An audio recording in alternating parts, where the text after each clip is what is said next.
SSLC board ಎಕ್ಸಾಮಲ್ಲಿ 100/100 score ಮಾಡಿದ್ದೇನೆ. 45 minutes ಮೊದಲೇ ನಿಮಗೆ ಒಂದು ರೌಂಡ್ ಆಗಬೇಕು. ಒಂದು ರೌಂಡ್ ಅಂದರೆ ಏನು?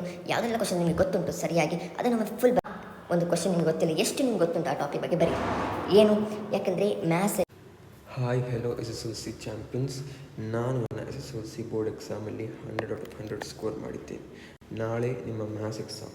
ಅದರ ಮೊದಲು as a topper, as who have score 100/100, ನಾನು ನಿಮಗೆ ಸ್ವಲ್ಪ ಟಿಪ್ಸ್ ಹೇಳ್ತೀನಿ ಹೇಗೆ ನೀವು ನಿಮ್ಮ ಮಾರ್ಕ್ಸನ್ನು ಬೂಸ್ಟ್ ಮಾಡ್ಬೋದು. ಸ್ಟಾರ್ಟ್. ಫಸ್ಟ್, ಫಾರ್ಮುಲಾಸ್ ಸರಿಯಾಗಿ ರಿವೈಸ್ ಮಾಡಿ. Maths is all about formulas. ಅದಕ್ಕಾಗಿ ಫಾರ್ಮುಲಾಸ್ ಬರೆದು ನೀವು ಕಲಿಬೇಕು. ಫಾರ್ಮುಲಾಸ್ ನೀವು ಬರಲಿಲ್ಲ, ನಿಮಗೆ ಕ್ವಶನ್ ಸಾಲ್ವ್ ಮಾಡಲಿಕ್ಕೆ ಆಗಲ್ಲ. ಸೊ ಪ್ಲೀಸ್ ಫಾರ್ಮುಲಾಸ್ ಸರಿಯಾಗಿ ರಿವೈಸ್ ಮಾಡಿ. ನನ್ನ ಪ್ರಕಾರ ನಾನು ಇದರ ಮೊದಲ ವಿಡಿಯೋಸಲ್ಲಿ ಹೇಳಿದ್ದೀನಿ, ಫಾರ್ಮುಲಾ ಶೀಟ್ ಮಾಡಿ. ಆ ಫಾರ್ಮುಲಾ ಶೀಟನ್ನು ನೀವು ಈಗ ನಾಳೆ ಎಕ್ಸಾಮ್ ಹೋಗೋ ಮೊದಲು ಒಮ್ಮೆ ನೀವು ಫುಲ್ ರಿವೈಸ್ ಮಾಡಿ ಎಲ್ಲ ಫಾರ್ಮುಲಾಸನ್ನು ಸರಿಯಾಗಿ. Very very important. ನೀವು second point, question paper pattern.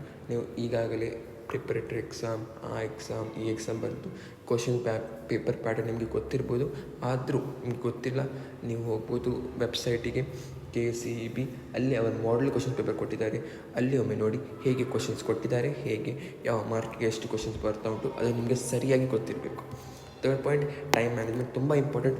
Exam ಆದಮೇಲೆ ಬಂದು ಹೇಳ್ತಾರೆ, ಅಣ್ಣ ನನಗೆ ಟೈಮ್ ಸಿಗಲಿಲ್ಲ, ಇಲ್ಲದೆ ನಾನು ಎಲ್ಲ ಸಾಲ್ವ್ ಮಾಡ್ತಿದ್ದೆ. ಅದು ವೇಸ್ಟ್ ರೀಸನ್. ಯಾಕಂದರೆ ನಿಮಗೆ ಸ್ಕೋರ್ ಮಾಡಲಿಕ್ಕೆ ಗೊತ್ತಿದ್ದರೆ ನೀವು ಟೈಮ್ ಕೂಡ ಸೇವ್ ಮಾಡ್ತೀರಿ.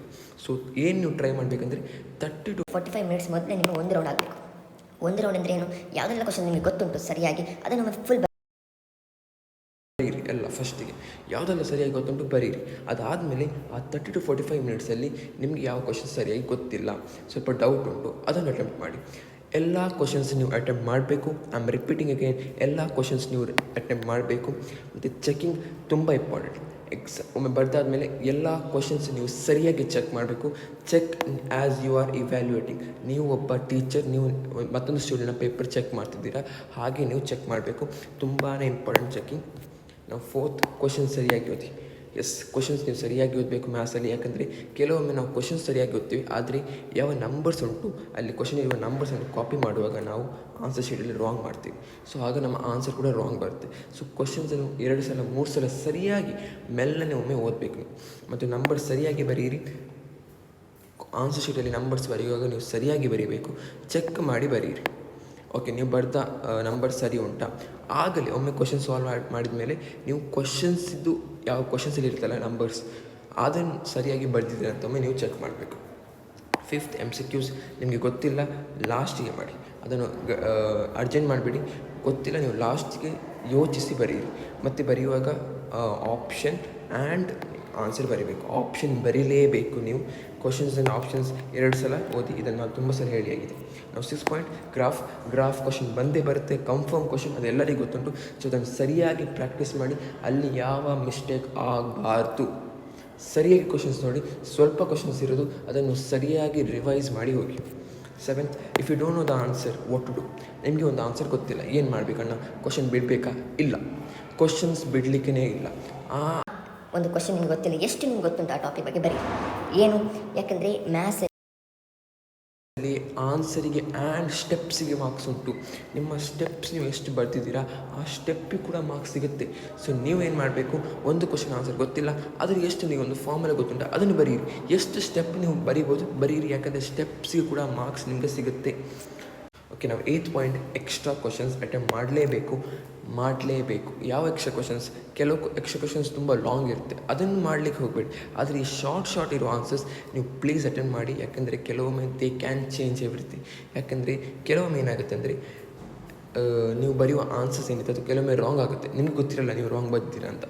ಆಗ extra questions can play a very good role. So ಒಮ್ಮೆ ಎಲ್ಲ ಬರೀರಿ. ಕಂಪ್ಲೀಟ್ ಆದಮೇಲೆ ಲಾಸ್ಟಿಗೆ ಟೈಮ್ ಇದ್ದರೆ ಲಾಸ್ಟಿಗೆ ಎಕ್ಸ್ಟ್ರಾ ಕ್ವಶನ್ಸ್ ನಂಬರ್ ಹಾಕಿ ಬರಿತಾ ಹೋಗಬೇಕು ನೀವು extra questions, because they can really make changes. ನಾನು ಪರ್ಸನಲ್ ಎಕ್ಸ್ಪೀರಿಯನ್ಸ್ ಹೇಳ್ತಿದ್ದೀನಿ. ನಾನು ಒಮ್ಮೆ ಮೇನ್ ಕ್ವಶನ್ ಯಾವುದು ಬರೆದಿದ್ದೆ ಅದು ರಾಂಗ್ ಮಾಡಿದ್ದೆ, ಆದರೆ ಅದರಲ್ಲಿರುವ ಎಕ್ಸ್ಟ್ರಾ ಕ್ವಶನ್ ಹಾಕಿ ಕೊಟ್ಟಿದ್ರಲ್ಲ ಆ ಕ್ವಶನ್ಸ್ ನಾನು ಲಾಸ್ಟಿಗೆ ಬರೆದಿದ್ದೆ, ಅದು ಕರೆಕ್ಟಾಗಿತ್ತು. ಸೊ ಹಾಗೆ ನನಗೆ 100/100 ನಾನು ಸ್ಕೋರ್ ಮಾಡಿದೆ. ಸೊ ಹೀಗೆ ಕೆಲವು ಜನರಲ್ ಪಾಯಿಂಟ್ಸ್ ನೀವು ನೆನಪಿಡಬೇಕು. ಸ್ಪೇಸ್ ಬಿಟ್ಟು ಬರೀರಿ. ಅಂದರೆ ಕೆಲವು ಸ್ಟೂಡೆಂಟ್ಸ್ ಏನು ಮಾಡ್ತಾರೆ ಅಂದರೆ ತುಂಬ ಹತ್ತಿರ ಬರೀತಾರೆ, ಆಗೋದು ಸೊಲ್ಯೂಷನ್ ಕ್ಲಿಯರಾಗಿ ಕಾಣಲ್ಲ ಇವ್ಯಾಲ್ಯೂಟ್ರಿಗೆ. ಪ್ಲೀಸ್ ಹಾಗೆ ಮಾಡಬೇಡಿ, ಸ್ವಲ್ಪ ಗ್ಯಾಪ್ ಬಿಟ್ಟು ಬರೀರಿ. ಮತ್ತು move on. If you don't know the answer then come back. Yes, ನಿಮಗೆ ಆನ್ಸರ್ ಗೊತ್ತಿಲ್ಲ ಬಿಟ್ಬಿಡಿ, ನೆಕ್ಸ್ಟ್ ಕ್ವಶನ್ಗೆ ಹೋಗಿ. ಅದಾದಮೇಲೆ ನಿಮಗೆ ಮತ್ತೆ ಸ್ವಲ್ಪ ಟೈಮ್ ಸಿಗುವಾಗ ನಿಮಗೆ ಆನ್ಸರ್ ಮೈಂಡ್ಗೆ ಬರುತ್ತೆ ಆಟೋಮೆಟಿಕ್ಕಾಗಿ. ನೀಟಾಗಿ ಬರೀರಿ ಪ್ಲೀಸ್. ನೀಟಾಗಿ ಬರ್ತೀವಿ, ನಿಮಗೆ ಒಳ್ಳೆ ಮಾರ್ಕ್ಸ್ ಸ್ಕೋರ್ ಮಾಡೋ ಚಾನ್ಸಸ್ ಜಾಸ್ತಿ ಆಗುತ್ತೆ. ಯಾವ ಸ್ಟೆಪ್ ಬರೆದು ಸ್ಟ್ರೈಕ್ ಮಾಡಿಬಿಡಿ. ಎಸ್, ಕೆಲವು ಏನು ಮಾಡ್ತೀವಿ, ನಾವು ಒಂದು ಸ್ಟೆಪ್ ಬರಿತೀವಿ, ಅದಾದಮೇಲೆ ನಾವು ಅದನ್ನು ಸ್ಟ್ರೈಕ್ ಮಾಡ್ತೀವಿ, ಯಾಕಂದರೆ ನಮ್ಮ ಮೈಂಡ್ ಹೇಳುತ್ತೆ ಅದು ರಾಂಗ್ ಅಂತ. ಬಟ್ ಕೆಲವೊಮ್ಮೆ ಅದು ರೈಟ್ ಆಗಿರುತ್ತೆ. ಸೊ ಪ್ಲೀಸ್ ಯಾವ ಸ್ಟೆಪ್ ಸ್ಟ್ರೈಕ್ ಮಾಡಬೇಡಿ.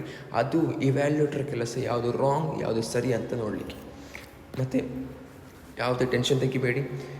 ಎಕ್ಸಾಮ್ ಹೌದು, ಮ್ಯಾಥ್ಸ್ ಎಲ್ಲರಿಗೆ ಟಫ್ ಆಗುತ್ತೆ, ಆದರೆ you will crack it, you will score good marks, ಎಲ್ಲ ಸರಿಯಾಗುತ್ತೆ. All the best champ. And ಇಂಥ ವೀಡಿಯೋಸ್ ಎಲ್ಲ ಎಕ್ಸಾಮ್ ಮೊದಲು ಬರುತ್ತೆ. ನನ್ನ ಪರ್ಸನಲ್ ಎಕ್ಸ್ಪೀರಿಯನ್ಸ್ ನಾನು ಶೇರ್ ಮಾಡ್ತೀನಿ ನಿಮಗೆ. ಸೊ ಚಾನಲ್ ಸಬ್ಸ್ಕ್ರೈಬ್ ಮಾಡಿ.